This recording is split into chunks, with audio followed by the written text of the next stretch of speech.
जय जय श्री कृष्ण चैतन्य जय नित्यानंद जय अद्वैत चंद्र जय गौरभक्त वृंद। गुरवे गौरचंद्राय राधिका वै तदालये कृष्णाय कृष्ण भक्ताय तद्भक्ताय नमो नमः। आज आलोच्य विषय सिद्ध श्रील कृष्णदास कर्ता बाबा महाराज बा द्वितीय सिद्ध श्रील कृष्णदास कर्ता बाबा महाराज जी की पावनी चरित कथा, उनकी स्मृति पुष्पांजलि। कर्ता बाबा श्रील कृष्णदास बाबाजी महाराज जी का बंगाली शरीर था। भक्ति मार्ग में शरीर गौण है, सिर्फ भक्ति का साधन, भक्ति का उपाय भूत है। शरीर कहीं का भी हो, उसमें किसी प्रकार का आपत्ति नहीं है। सिद्ध बाबा महाराज श्रीमान नित्यानंद प्रभु जी का परिवार में वे दीक्षित थे, पर गोवर्धन के सिद्ध श्रील कृष्णदास बाबाजी महाराज उनके शिक्षा गुरु थे। उन्हीं के आनुगत्य में नरोत्तम परिवारीय वैष्णव सिद्ध महापुरुष गोवर्धन निवासी भागवत परमहंस प्रवर सिद्ध श्रील कृष्णदास बाबाजी महाराज जी के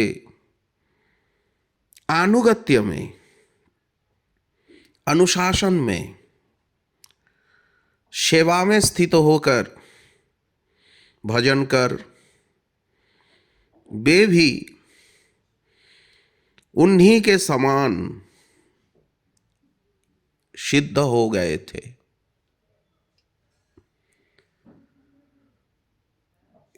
सिद्ध होने का तात्पर्य जात रति, जाता शक्ति, जात रुचि, जात प्रेम, प्रेमिक हो जाना, प्रेम को प्राप्त करना,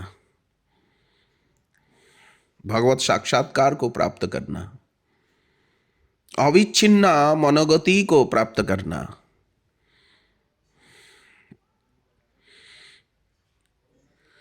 इसीलिए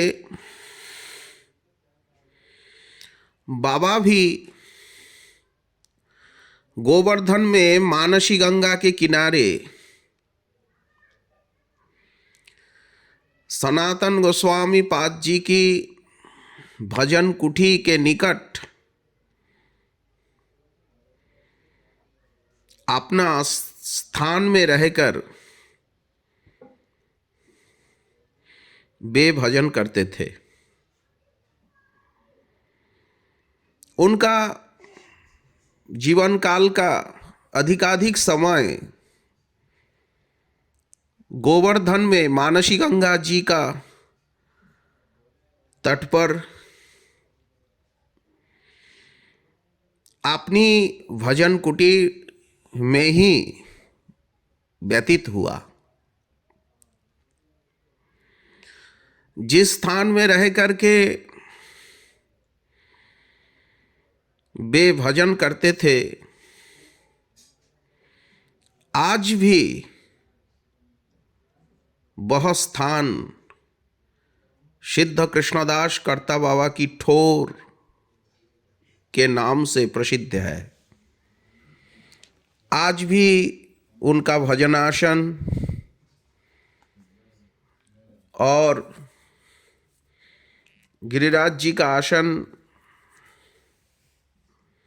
उनकी प्रतिकृति, उनकी सेवा वहाँ हो रही है।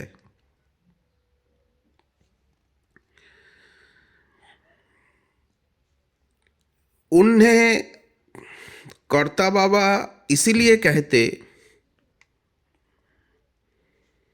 कि उस समय ब्रज का साधु समाज उन्हीं के आदेश निर्देश के अनुसार चलता था। वे सर्वमूर्धन्य थे, सर्वजन मान्य थे, सर्वपूजनीय थे।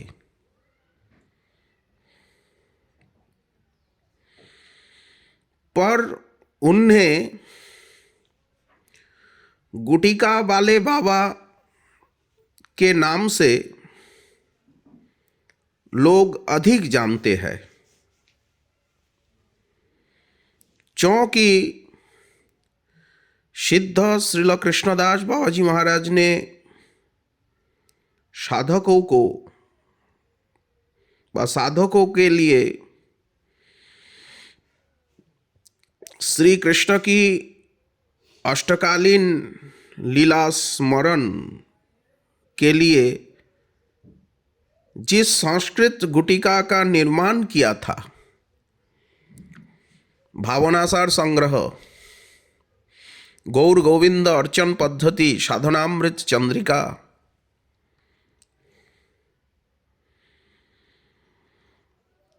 उसका उन्होंने बांग्ला भाषा में विस्तार किया और उसी रूप में गुटिका आजकल साधकों को उपलब्ध है। ये वर्तमान समय में जो गुटिका ग्रंथ स्मरण पद्धति ग्रंथ मिल रहा है बांग्ला भाषा में, एक कर्ता बाबा का ही देन है, उनका ही अवदान है। परंतु ये बात सबको पता नहीं।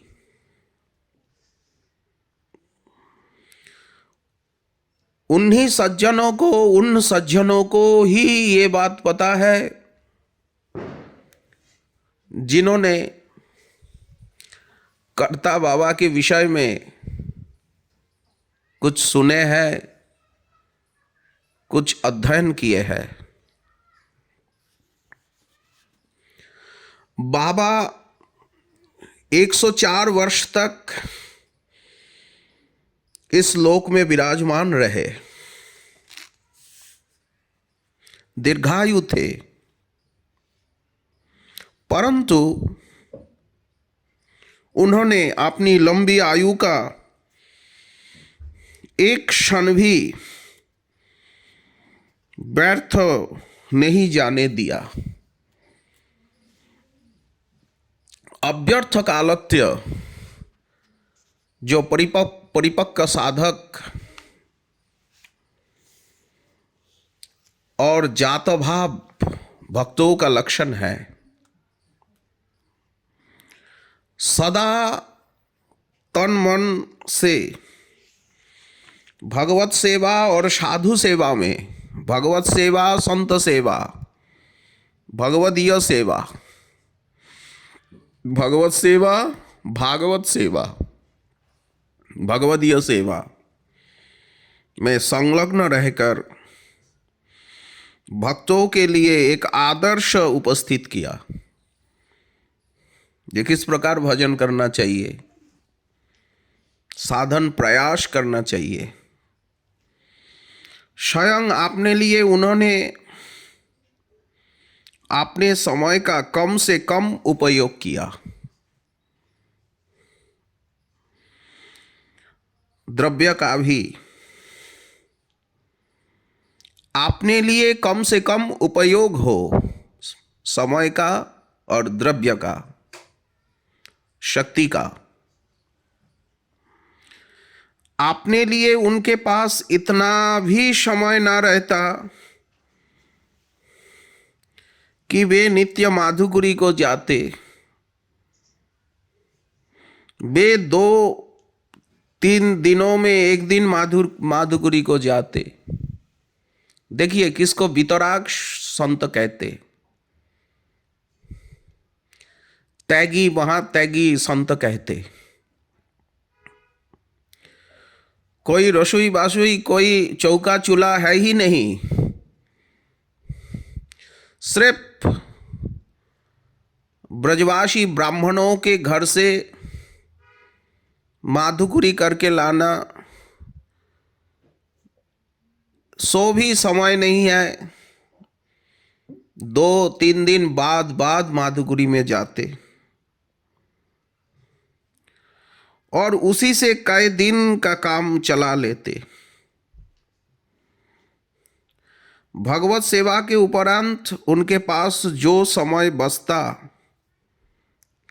वह साधुओं के लिए चित्रे गुथ कर गुदरी बनाने में, उस समय कंबर का इतना व्यवहार नहीं था साधु समाज में। जो प्रायशः निष्किंचन वितरागी थे वो गुदरी धारण करते थे। तो चित्रे गुथकर गुदरी बनाने में या उनके लिए गुटिका की नकल करने में बीतता। गुटिका को नकल कर करके बाबा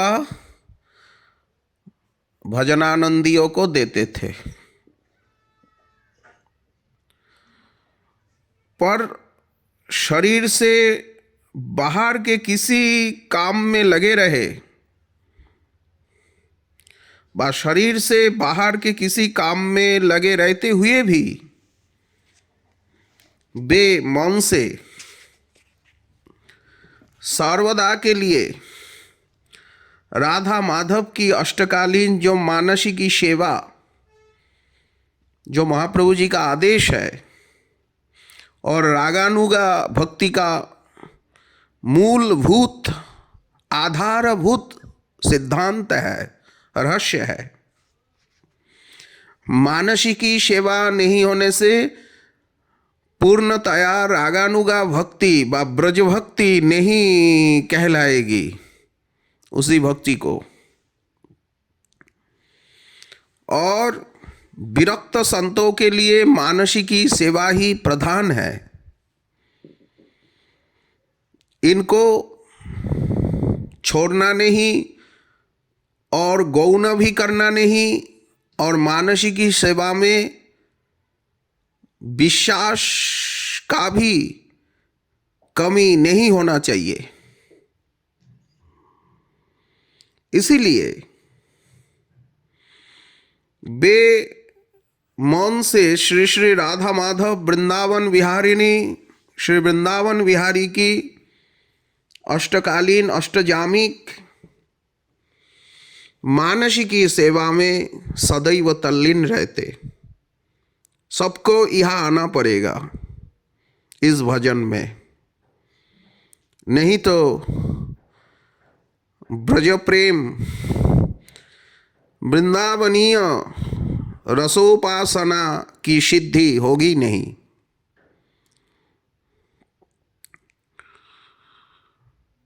मानसिकी सेवा में सर्वदा तल्लीन रहते। कभी कभी मानसिकी सेवा में इतना डूब जाते कि बाहर की सुध बुध बिल्कुल खो बैठते और बाहर का कामकाज सब रखा रह जाता। ऐसा लगता जैसा पत्थर की प्रतिमा, इसी प्रकार भान होता था। शरीर का कोई आवेश नहीं रहता, ना समय का आवेश, समय का और ध्यान। एक बार बंगाल का कोई बड़ा कीर्तनिया गायक उस्ताद जी आया वृंदावन में साधुओं को कीर्तन सुनाने। वृंदावन के साधुओं ने उनसे कहा, कीर्तन यदि सुनाना है तो पहले गोवर्धन के कर्ता बाबा महाराज जी को सुनाओ। उन्हें यदि अपने कीर्तन से प्रसन्न कर सके तो समझना कि तुम्हारा परिश्रम सफल हुआ। वह कीर्तनिया गोवर्धन जाकर बाबा से कीर्तन सुनने की प्रार्थना की। उन्होंने विनम्रतापूर्वक कहा, मेरे पास समय ही कहा जो तुम्हारा कीर्तन सुनो, मेरा नित्य नियम है। तो कीर्तनिया जी जब बहुत आग्रह किया तो बोले, अच्छा ठीक है, अभी सुबह का समय है, मैं स्नान करके आया हूँ, मैं तिलक धारण करता हूँ, इतनी देर तुम कुछ पद कीर्तन सुना दो। बाबा ने 12 तिलकों के लिए हथेली में जल लेकर श्री राधा कुंड की रज घिसना शुरू किया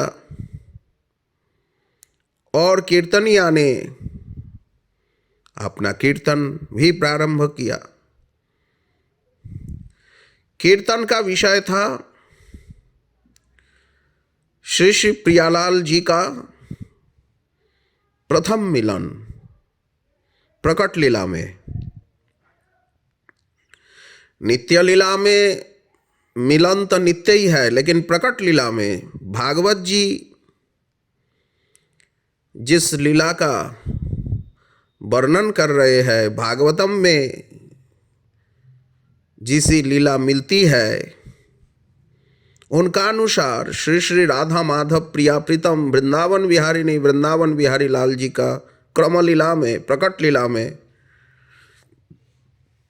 प्रथम साक्षात्कार, भेंट, प्रथम मिलन, पूर्वराग।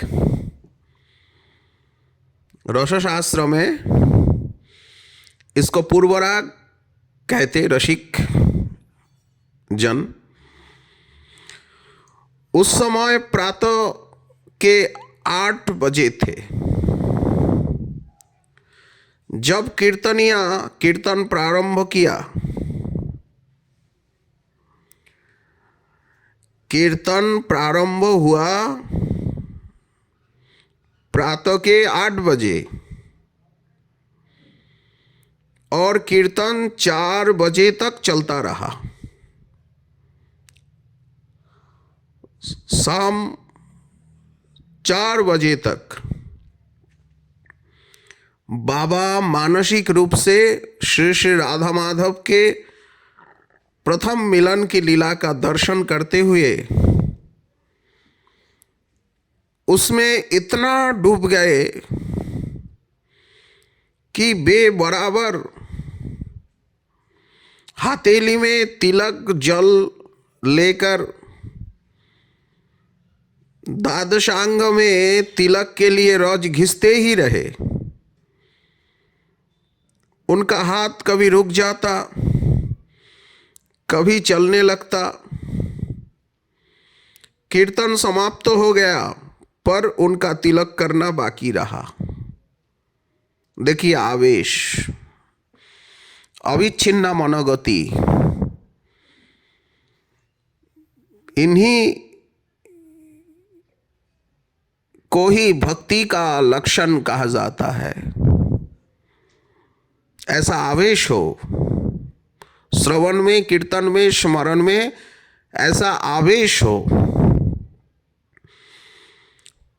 पहले समय, उस समय स्मरण करते करते स्मरणानुरागी संत मूर्छित हो जाते, घंटों मूर्छित रहते, लीला स्फुरना से, लीला स्फूर्ति के कारण। कथा सत्संग में जाकर सुनते सुनते मूर्छित हो जाते, आनंद आवेश के कारण, अनुभव के कारण। उस समय के ब्रज के सभी महात्मा अपने शिष्यों को अष्टजामिक, अष्टकालीन लीला स्मरण की शिक्षा के लिए बाबा के पास भेज दिया करते, जाओ बाबा से सीखो। पर बाबा हर किसी को लीला स्मरण की शिक्षा न देते, उसी को देते जिसकी विषय आसक्ति, संसार आसक्ति, देहाशक्ति किंचित दूर हो गई होती। इसलिए वे उसे अपने पास रखकर कुछ दिन उसकी परीक्षा करते। संसार का आवेश, विषय का आवेश कुछ कम हो गया, नहीं तो बराबर पहले क्या माफी की है। बाबा परीक्षा लेते थे। एक बार एक साधु उनके पास आया और अष्टजामिक, अष्टकालीन लीला स्मरण, सेवा चिंतन की शिक्षा देने के लिए उनसे प्रार्थना करने लगा। बाबा ने उनका आदर सत्कार किया। सत्कार आदर तो सबको ही करना चाहिए, यही वैष्णवता है, भद्रता है। और आपने पास रहने को कहा। वह रुक गया। रात में बाबा ने उसी माधुकुरी, उस समय एकमात्र उपाय था, रात में बाबा ने उसे 3 दिन की सूखी माधुकुरी की रोटी पानी में भिगोकर खाने को दी। अब बताइए, 3 दिन की बासी, रोखी, सूखी माधुकुरी की रोटी और सिर्फ पानी में भिगोकर कोई खा सकता है? जिनका जीवा में स्वाद है, स्वाद का चाह है, बाबा ने उसे खाने को दी और स्वयं किसी काम के बहाना कुछ दूर जाकर उसकी प्रतिक्रिया देखते रहे। अब ये बासी पानी में भिगा हुआ रोखी मधुकुरी रोटी देखकर साधु को ग्लानि हुई। ये कैसे खाऊं? उस समय की उनकी भाव चेष्टा देखकर बाबा समझ गए ये उसकी विषयासक्ति, युवा का आसक्ति, रसाशक्ति, देहाशक्ति अभी नहीं गई है। तब बाबा उनके पास आकर भूल का अभिनय करते हुए बोले, अरे भैया, ये मैंने क्या किया, आपको बासी रोटी दे दी, मेरा भ्रम हो गया। उसे ताजी रोटी देकर, ताजी रोटी भी थी, ताजी रोटी देकर उनके पास बैठ कर के बासी रोटी अपने आप खा ली।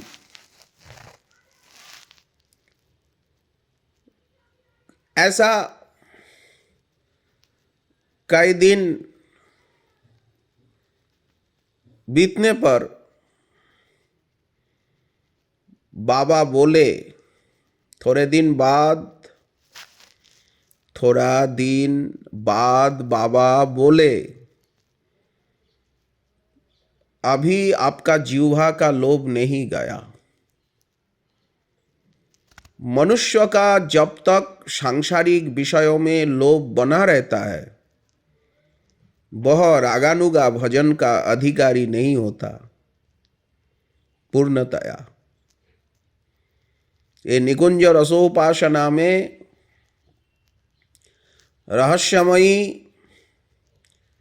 ये गुप्त अष्टजामिक अष्टकालीन सेवा चिंतन में, इसी लीला चिंतन में मनुष्य का जब तक सांसारिक विषयों का लोभ है, तब तक पूर्णतया वह अधिकारी नहीं होता। बाबा उनको समझा दिया। तो बाबा क्या करूं?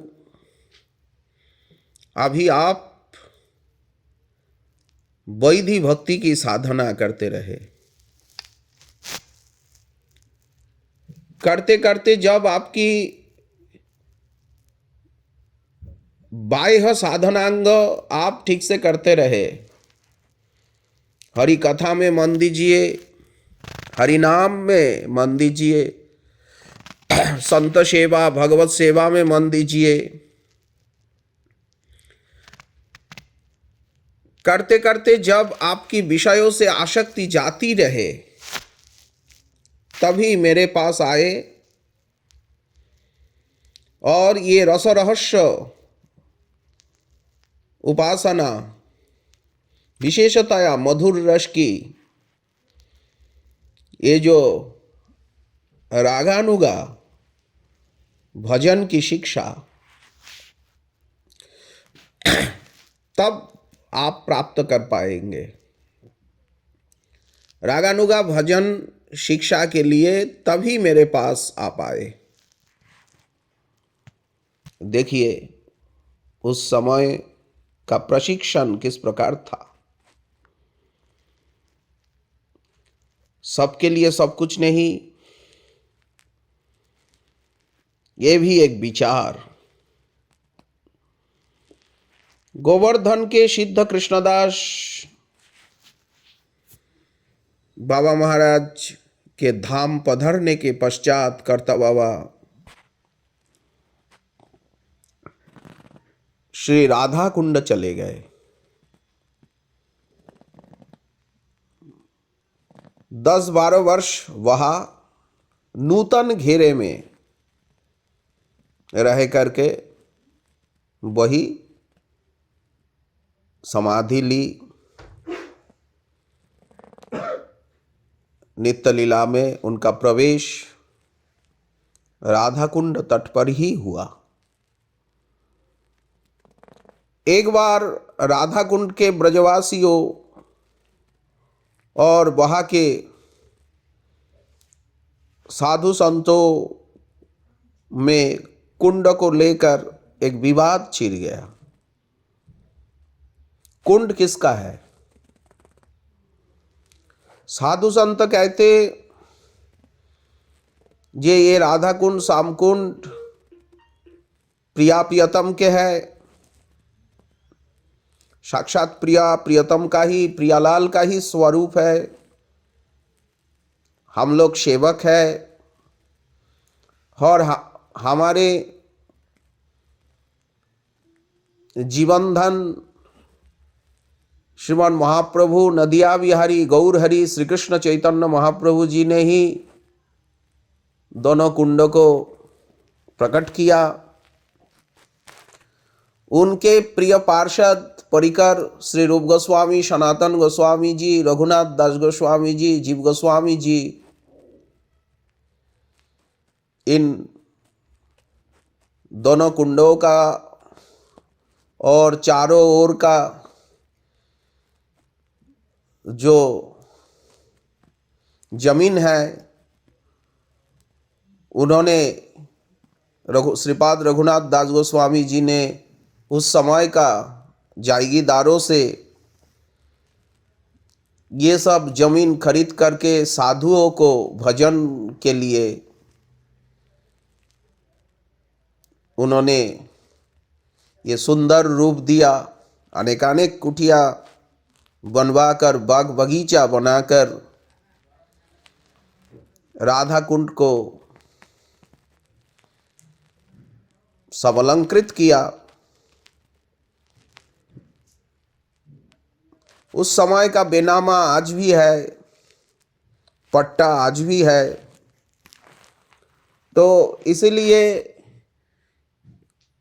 दोनों कुंड और कुंड के अगल बगल चारों ओर संतों का भजन स्थली है, अनेकानेक मंदिर है, भजन कुटिया है।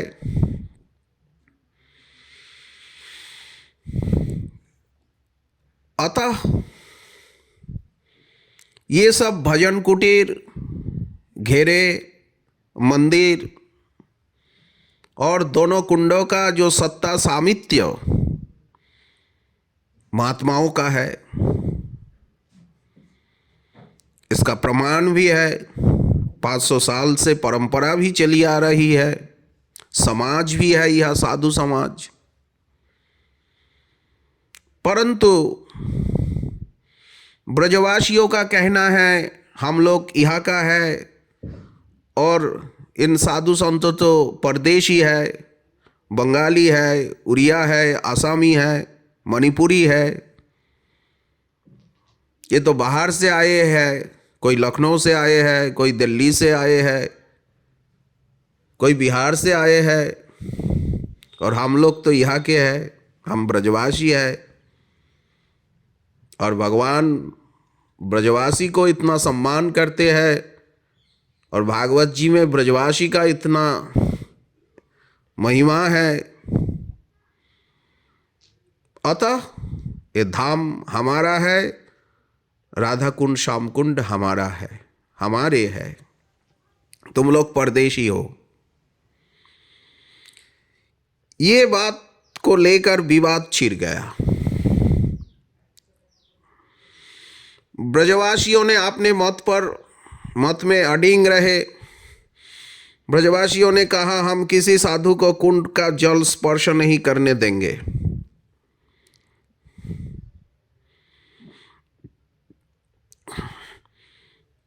समय कार्तिक महीना का था, नियम सेवा व्रत चल रहा था, दामोदर महीना है, दामोदर व्रत चल रहा था। अब अहोई अष्टमी, कुंड स्नान मध्यरात्र में भी आने वाला था। सब साधु महात्मा इकट्ठा होकर कर्ता बाबा के पास गए और पूछा हमें क्या करना चाहिए बाबा।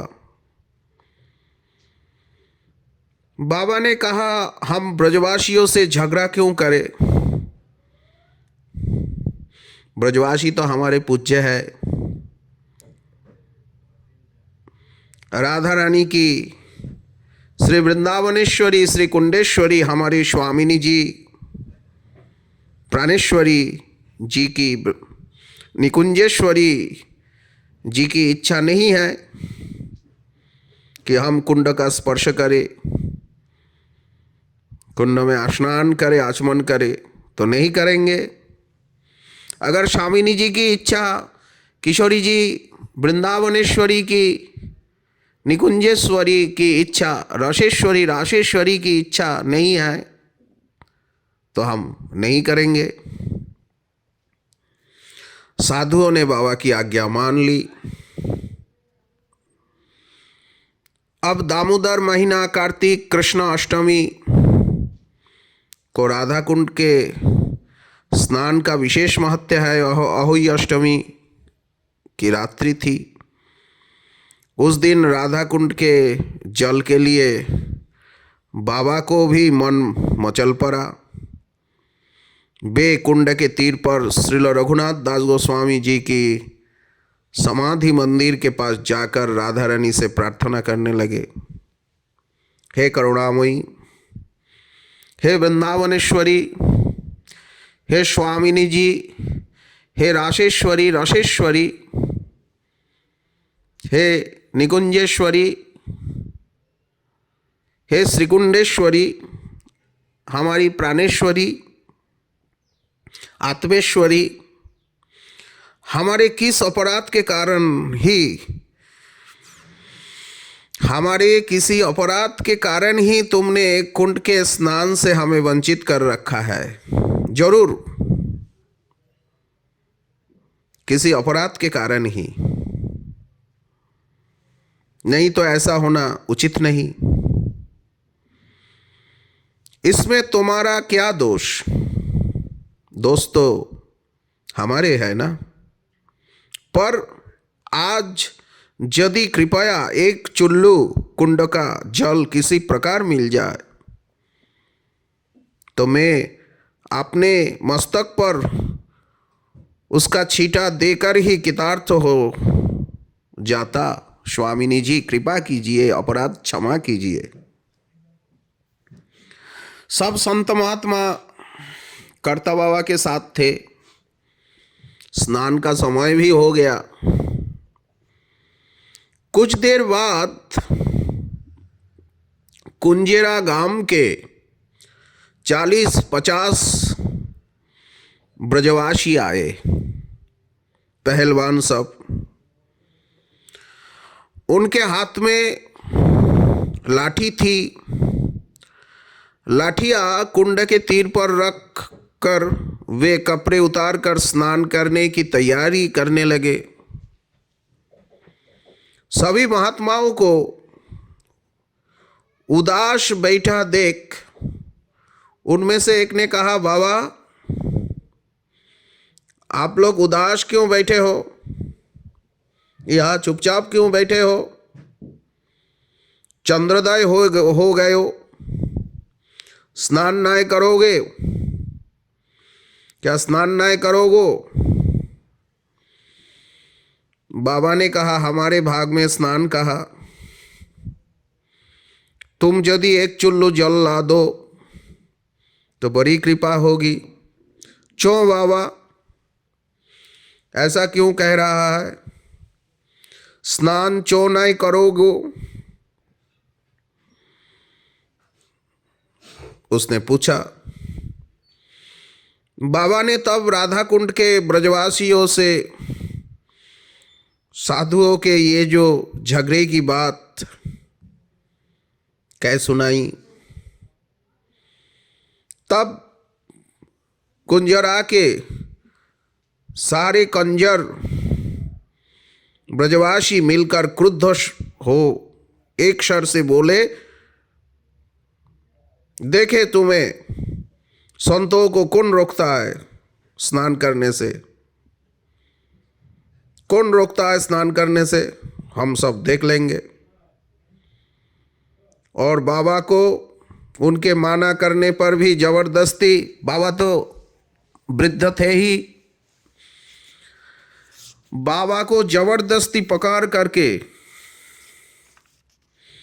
और कुंड में डुबकी लगवाई और सब संतन को पकड़ पकड़ कर, आ जाओ बाबा, हम खड़े हैं, डंडा लेकर के खड़े हैं, हम कंजर है, किसी से डरते नहीं, हम कुंजरा के हैं, हम परदेशी नहीं। सब संतन को पकड़ पकड़ कर डुबकी लगवाई। उधर संगम में और चारों ओर राधा कुंड के ब्रजवासी उनसे मोर्चा न ले सके, पर उन्होंने हल्ला गुल्ला तो बहुत मचाया। कुंजरा गांव के कंजर लोगों के चल जाने पर सबका स्नान हो गया, कुंड का पूजन भी हो गया, परिक्रमा भी पूरी हुई, उत्सव भी मनाया गया। कुंजरा गांव के सब कंजर लोग के चले जाने का बाद दूसरे दिन बंगाली साधुओं से इनके झगड़ने की आशंका भी बनी रही। परंतु बाबा का प्रेम देखिए, बाबा बराबर श्री राधा रानी, किसी ब्रजवासी से उन्होंने कुछ नहीं कहा। बाबा तो वृद्ध थे ही, बाबा श्री जी से, निकुंजेश्वरी से, वृंदावनेश्वरी जी से प्रार्थना करने लगे, ये स्वामिनी जी इसका एक समाधान कर दीजिए। खामाखाम ये झगड़ा है, ये लड़ाई है, हम लोग भजन करने के लिए आए हैं और हम लोग भजन ही कर रहे हैं, परंतु किस अपराध के कारण, हमारे किस अपराध के कारण ये वाद विवाद। तो करुणामयी राधा रानी रात्रि में, राधा रानी ने स्वप्नों में ब्रजवासियों से कहा, बुजुर्ग ब्रजवासी जो प्रमुख थे, सत्यगुणी थे, भक्त थे, उनसे कहा राधा कुंड मेरा कुंड है, ब्रजधाम ये वृंदावन धाम मेरा है, और यहां जो भजन करने के लिए आते हैं वे मेरा निजजन है, मेरा आश्रित है, और राधा कुंड के साधु मेरे अपना जन है। तुम लोग उनसे द्रोह करते हो, परदेशी कहते हो, बाहर को कहते हो, ये तो ठीक नहीं है। स्वामिनी जी, राधा रानी जी रुष्टा है। स्वप्नों में बुजुर्ग उस समय का प्रमुख ब्रजवासियों को श्री जी ने समझाई, ऐसा करना ठीक नहीं, इससे क्षति होगी, अपराध बनेगा, अपराध होगा। प्रातः सबने एक दूसरे से अपने स्वप्न की बात कही।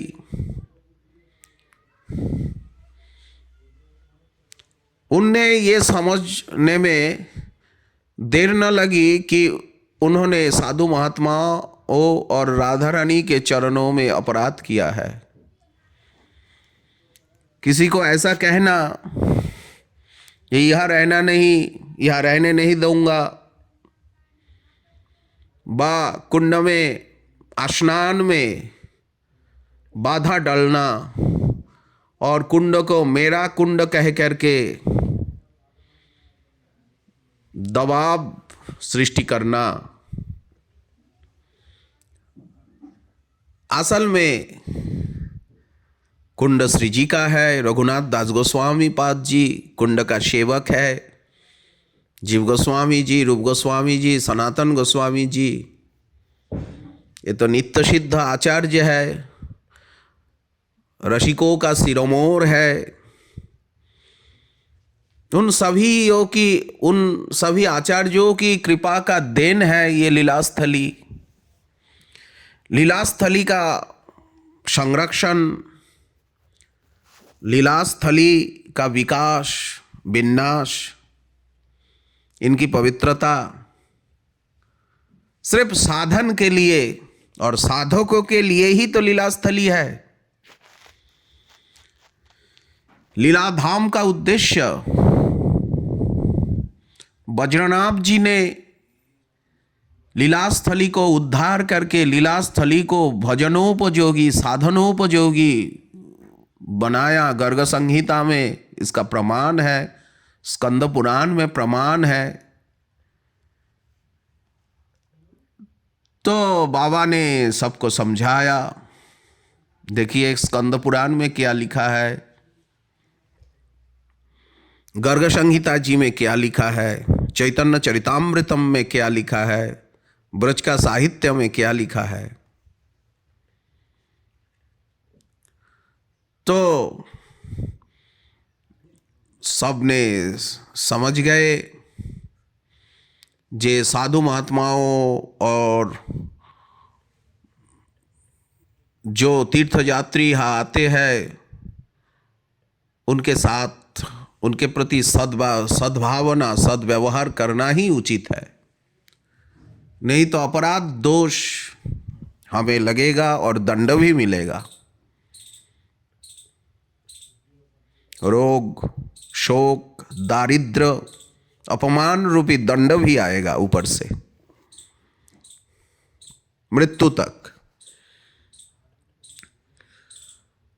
तो साधु महात्मा और राधा रानी के चरणों में अपराध किया है हम लोग, पश्चाताप की अग्नि उनके भीतर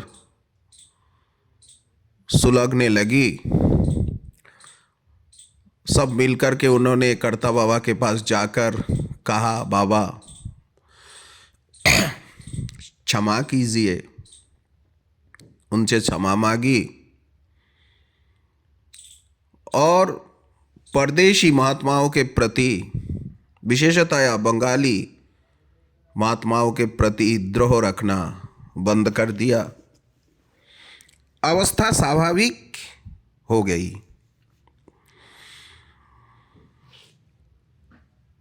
एक बार श्रीमान महाप्रभु जी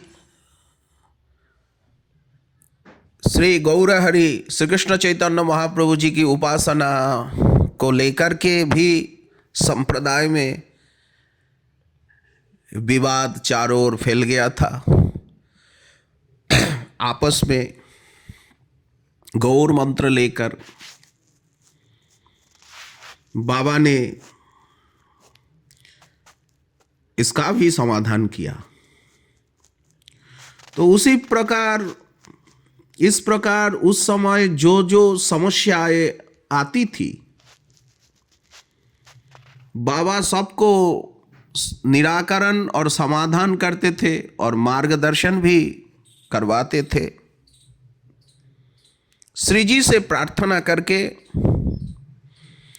और अपना त्याग, तप, प्रेम, चरित्र, सदाचार, साधन बल के द्वारा ऐसी दिव्याति दिव्य लीला, संप्रदाय सेवा, समाज सेवा, ग्रंथ सेवा, भागवत सेवा, भगवदीय सेवा करके अपनी पूरी लंबी आयु 104 वर्ष तक ये धरा धाम में, भूतल में, विशेषतया श्री गोवर्धन राधा कुंड क्षेत्र में विराजमान होकर बाबा ने भक्ति का आदर्श, भजन का आदर्श, अष्टजामिक लीला स्मरण, रागानुगा भक्ति का आदर्श, ब्रज भक्ति का आदर्श उपस्थापित किया। और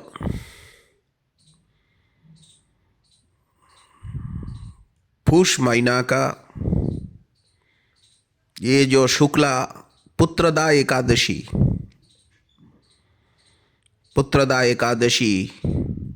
का दिन था। बाबा अपना शिष्य गौरदास को सेवा भार देकर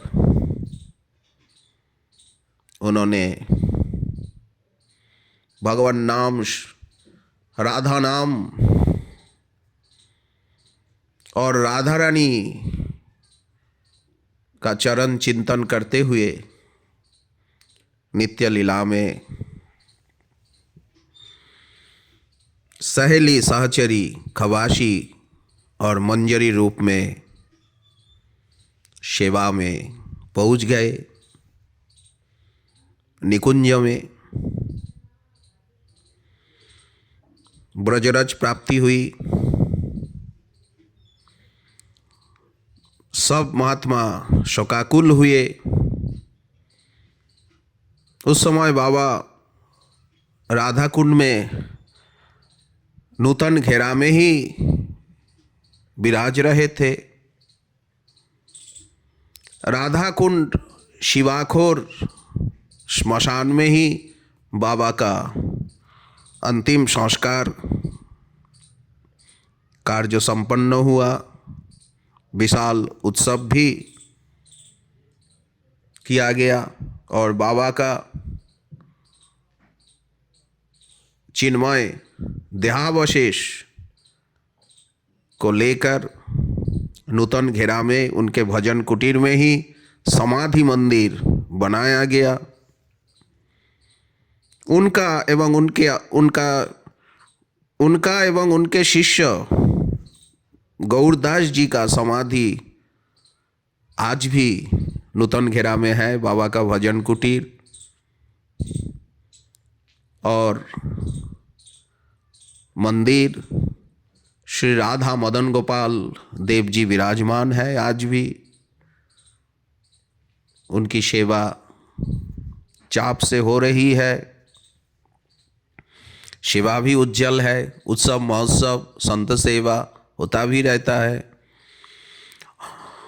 और ये पुत्रदा एकादशी का दिन बाबा का स्मरण उत्सव भी,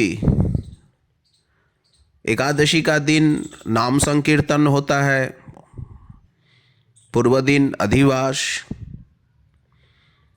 और द्वादशी का दिन साधु संत भंडारा, भक्त वैष्णवों की सेवा। श्री रघुनाथ दास गोस्वामी गद्दी पीठासीन व पीठाधीश्वर महंत महाराज के द्वारा संपन्न कराया जाता है। उनकी अध्यक्षता में आज 200-250 वर्ष बीत गया, परंतु सिद्ध बाबा का नाम, उनके द्वारा दिया हुआ गौर गोविंद लीलामृत गुटिका, गौर लीला एवं राधा माधव की अष्टजामिक लीला आज भी उपलब्ध है, सुगमतया उपलब्ध है। और इनका प्रशिक्षण भी वैष्णवों के द्वारा दिया जाता है। आज भी ये उपासना बाबा की कृपा से अविरल चली आ रही है।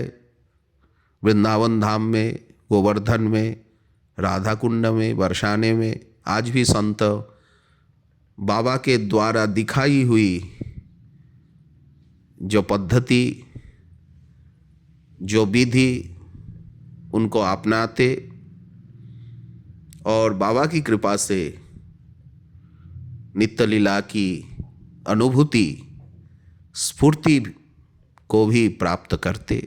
ये सभी बाबा की कृपा का ही परिणाम है। तो ये पौषी शुक्ला द्वादशी बाबा का निर्याण तिथि है, पुण्य तिथि है। बाबा की इस स्मृति को याद करते हुए बाबा के कर कमलों में श्री प्रिया प्रियतम की प्रसादी पुष्पांजलि, प्रसादी माला स्वरूप, प्रसादी माल्यार्पण स्वरूप वाणी पुष्पांजलि भी निवेदित हुई। आप